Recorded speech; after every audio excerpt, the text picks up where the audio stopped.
大家好，相信如果大家有睇開武俠小說嘅話，都會聽過易筋經。易筋經係我哋中國傳統嘅一套健身方法，喺小說上面通常會被認為同少林寺有關。喺度，我不妨將佢嘅招式名改一改，令到佢同基督教聯繫起嚟啊！雙手彎曲喺身體面前環抱，就好似耶穌抱住十字架上山一樣。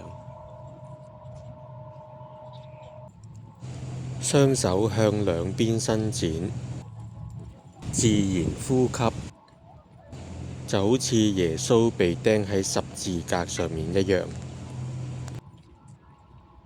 手臂舉高過頭，手爪微微彎曲，手腕向內屈曲，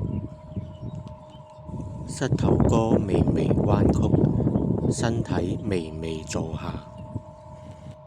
雙手就好似一個牌咁樣，耶穌被釘喺十字架上面，有一個牌寫住猶太人的王。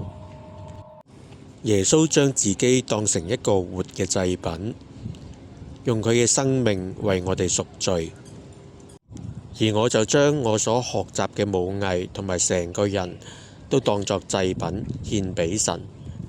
希望大家會鍾意呢個頻道，多謝你哋，多謝各位。